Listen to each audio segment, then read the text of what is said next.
These are the VRF selection, and I just would like to show you the central controller addition. And to do that, please go to the system bar and create a new system. Then this time, please select this central controller so that it will take you to the central controller workflow.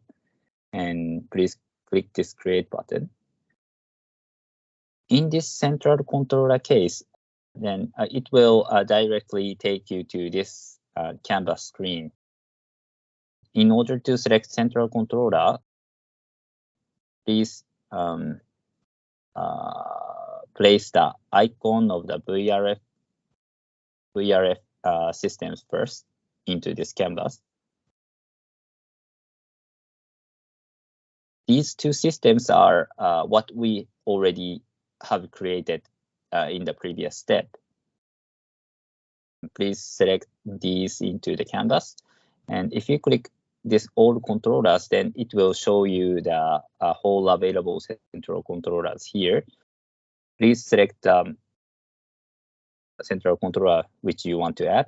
I just take this central controller EZ, for example. In order to connect these systems, please control this auto control wiring so that it will automatically generate this connection. And we click this validate button whether this connection is okay. And if there is any error, in case it is not compatible each other, then it will show some error message here.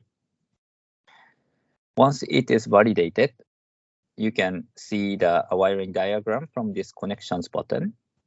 If we click this, we see another wiring diagram, including the central controller and the first VRF systems together with ODU and IDU. Sorry.